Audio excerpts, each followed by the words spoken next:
All right, so a lot of breaking news in the NBA today. First, we heard that the Lakers officially hired JJ Redick as their head coach for the next season. And a couple hours later, we learned that the Bulls and the Thunder took part in a trade, sending Alex Caruso over to OKC in exchange for Josh Giddey. My first reaction was, is that it?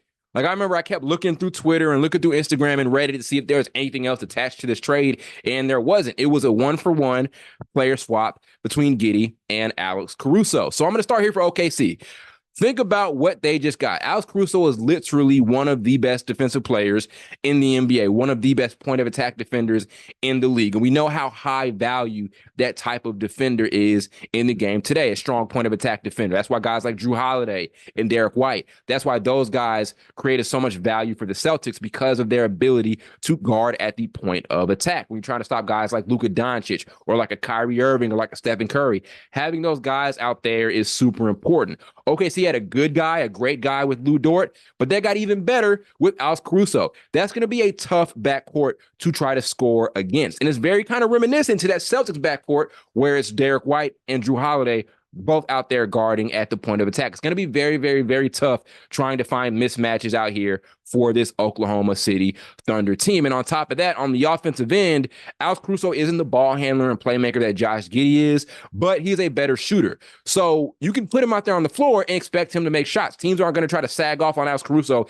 He is a proven, solid three-point shooter that's gotten better over the course of his NBA career. So they got better on both ends. With Giddey, the issue was, yes, he had these skill sets and yes, he had this upside, but we saw in the playoffs, teams were kind of comfortable with sagging off of him. And that kind of played him out of the lineup a bit for OKC. And I think he got better as a shooter over the last couple of years, but he's still not there. Alex Caruso is a much better shooter. While he isn't the point guard that Josh Giddey is, while he doesn't have the playmaking chops that Josh Giddey has, he is still a better shooter and a much better defender, even though Josh Giddey is solid enough on the defensive end. It's pretty versatile. Alex Caruso just better, much better, in my opinion, on both ends of the ball. So that is a very, very good-looking Thunder team. Your backcourt or your perimeter defenders, your primary perimeter defenders are Lou Dort and Alex Caruso. Both of those guys, in my opinion, are top 10 point of attack defenders. You have two top 10 point of attack defenders on your team.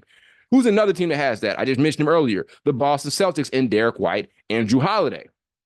That's going to be very, very tough to score against in the playoffs. So amazing move there by the Thunder. You have that on top of Shai Gilgeous-Alexander, Jalen Williams. That is going to be a tough, tough team. And that's not all they're going to do this offseason. There are going to be more moves they're going to make. Remember, they have a ton of draft capital still stocked up. The Thunder are not done. And so right now, with the league being wide open, right, and there's no dynasty, so there's no one team to beat, things are super wide open. Anybody can win a championship. The Thunder are doing everything they can to optimize on this opportunity, and bringing in Alex Caruso is an amazing start. For the Chicago Bulls, like I said, I was a bit confused that this was all they got. But for them, it at least shows this. They are willing to move in another direction. The Bulls have kind of been stagnant as far as trying to figure out what direction they wanted to go into the last couple of years. They've been like this play-in tournament team, a consistent like 10 and 9 seed in the Eastern Conference. Now is a time where they need to figure out what it is they want to do in the future. I think they haven't had a trade since 2021. That is a long time to not make a trade. I don't know where that ranks as far as NBA history for the longest, gaps in between for a team as far as making a trade, but that is a very, very lengthy time. And so this trade at least shows they are willing to begin a move in a new direction. And Josh Giddey seems like one of those guards right now that teams want to pick up in a trade to kind of start their rebuild, right? I remember the Wizards, there were some rumors around them trying to pick him up to kind of, kick off or even continue this rebuild process that they're currently on. So that could be the case here for the Bulls. On top of that, DeMar DeRozan is a free agent, so you're pretty much going to lose him for nothing this offseason. I don't see him staying here in Chicago. There's Zach LaVine still, and I'm seeing that there is higher value for Zach LaVine out there on the trade market than it was at the trade deadline. So you can move him and try to get some more future capital. But this at least shows, while it is a confusing move, because Alex Caruso is much, much better than Josh Giddey, it at least shows the Bulls are willing to move into another direction. And just that fact that they're willing to rebuild is good because they've been pretty directionless the last couple of seasons. It is not really their fault, right? They didn't expect Lonzo Ball to get hurt and throw off what they thought was going to be a really good trio between him, Zach LaVine, and DeMar DeRozan, but it happened. They have to recover from that and this, where they're at right now, is a good start. Again, from here, I do think they need to move away Zach LaVine. It's time for him to go to an actual contender and try to win. I don't think Zach LaVine has ever been in the playoffs in his career. It's time to move from that and get some capital and get some assets for him. And like I said, you're going to lose DeMar DeRozan for pretty much nothing in the offseason. So do what you can do to kick off this rebuild strong. Don't be like the Wizards. I remember with the Wizards, I'm a Wizards fan. We kind of expected to be good for too long. The issue was we weren't good enough to be good. And by that, I mean we weren't going to be a playoff team at any point in time with Bradley Beal as our best player, or at least get past the first round, because we did end up getting into the playoffs back in, I think, 2021, but we lost in the first round to the 76ers. They waited for too much of a long time to make a trade to start rebuilding, and they were kind of screwed a little bit.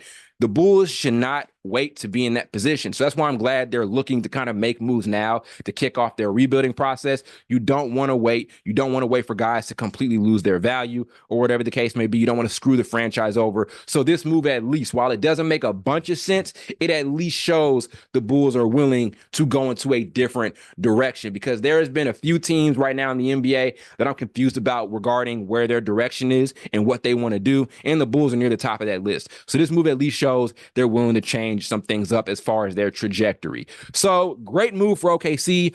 Okay move for the Bulls. Again, Josh Giddey is one of the premier, let's start with this guy to rebuild around point guards out there on the trade market. And that's what the Bulls are going to look to do, is rebuild for the future. It starts here. It should go forward here with Zach LaVine, trying to move him out for more capital and more assets. So we'll see what ends up happening the rest of the summer. But I guarantee you, both teams are not done, especially Chicago. OKC could stop here with this Caruso trade and be fine this coming season. The Bulls are definitely not done. There's a lot more work to be done, and we'll see what ends up happening throughout these next couple of months of the offseason.